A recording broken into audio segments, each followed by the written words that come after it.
இல்லம் என்ற சொல்லிலே இல் வருகிறதாம். இல் என்றால் இல்லை என்று பொருளாம். அந்த வீட்டில் வறுமை வந்து தாண்டவம் ஆடுமாம்.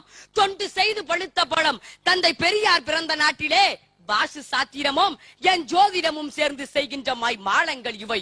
போனால் போகட்டும் என்றே உள்ளே நுழைய முயன்றால் கிரில் கேட்டுக்கள் நம்மை தடுத்து நிறுத்தும். இரும்பு படல்கள் என்று சொல்லிவிடாதீர்கள். 10,000 ரூபாய் விலை கொடுத்து வாங்கியது பீர்ச்சி கொள்ள வழி இல்லாமல் போய்விடும்.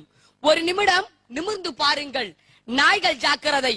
அதற்கு மேலே வீட்டு உரிமையாளரின் பெயரும் அவர் படித்த படிப்பும் வகிக்கின்ற பதவியும் கொட்ட எழுத்துக்களில் ஆங்கிலத்தில் இருக்கும். ஒருவேளை நாம் இருப்பது இங்கிலாந்திலேயோ என்று எண்ணி விடாதீர்கள். சத்தியமாய் தமிழ்நாட்டில் தான் இருக்கின்றோம். தமிழ்நாட்டிலே பிறந்து தமிழ்நாட்டிலே வளர்ந்தே இல்லங்களில் உள்ள பெயர் பலகையில் கூட இன்றைக்கு நாம் தமிழை எழுதுவதில்லை. சரி, அனுமதி கேளுங்கள். காலிங் பெல்லிடம், மன்னிக்கவும் அழைப்பு மணியிடம் வந்து கதவு திறக்கையில் கதவிடிக்கில் கிரீச் கிரீச் என்று சத்தம் வரும். வந்து கதவை திறந்தவர் பெயரை கேட்டால் ரமேஷ், சுரேஷ் என்று பதிலும் வரும். ஆம், இல்லங்களில் உள்ள பெயர்களில் கூட இன்றைக்கு தமிழ் இல்லை. இல்லங்களின் வாசலிலே வெல்கம் என்று மிதியடி போட்டிருப்பார்கள். நாம் மிதித்து செல்ல வசதிக்காக போட்டிருக்கின்றார்கள்.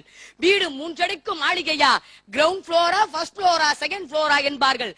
தவறி கூட தரைத்தள வீடு, முதல் தள வீடு, 2ஆம் தள வீடு என்று சொல்ல மாட்டார்கள். வீட்டிற்குள் சென்றால் open hall, bathroom, bedroom, kitchen room என்றெல்லாம் உண்டு. கடன் வாங்கி கட்டிய வீடல்லவா, அதனால் தான் மொழியையும் கடன் வாங்கியே பேசுகின்றார்கள். இவர்கள் தாயை மட்டுமல்ல தாய் மொழியையும் அனாதை இல்லத்தில் விட்ட பாவிகள்.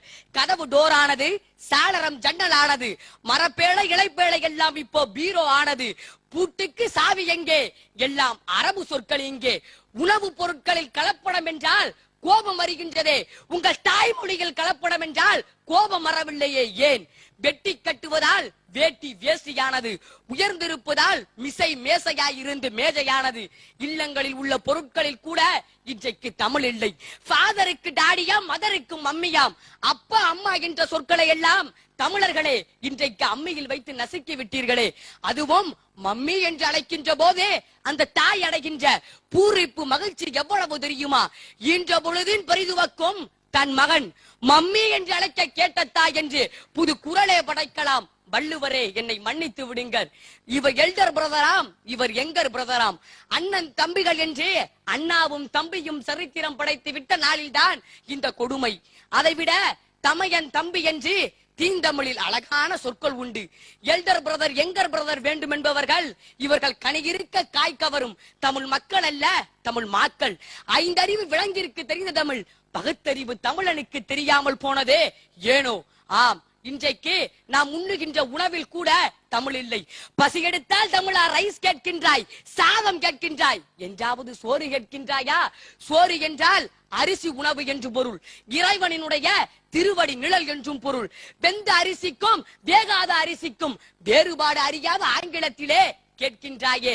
கருவேப்பிலை கார்பிழையானது, சந்தனம் சாண்டலானது. இல்லங்களில் உள்ள உணவு பொருட்களிலும் பயன்பாட்டு பொருட்களிலுமே இன்றைக்கு தமிழ் இல்லை.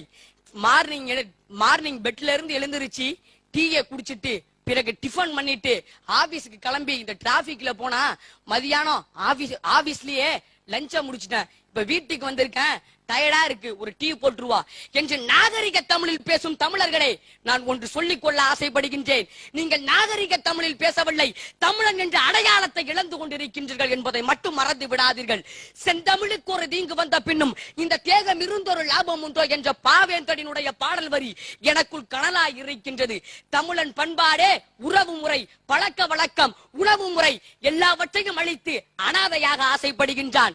ருஷ்ய நாட்டு அறிஞன் ஒருவன் சொன்னான், என் மொழி நாளைக்கு சாகும் என்றால் அதற்கு முன்னரே இன்றைக்கே நான் சாக விரும்புகிறேன் என்று.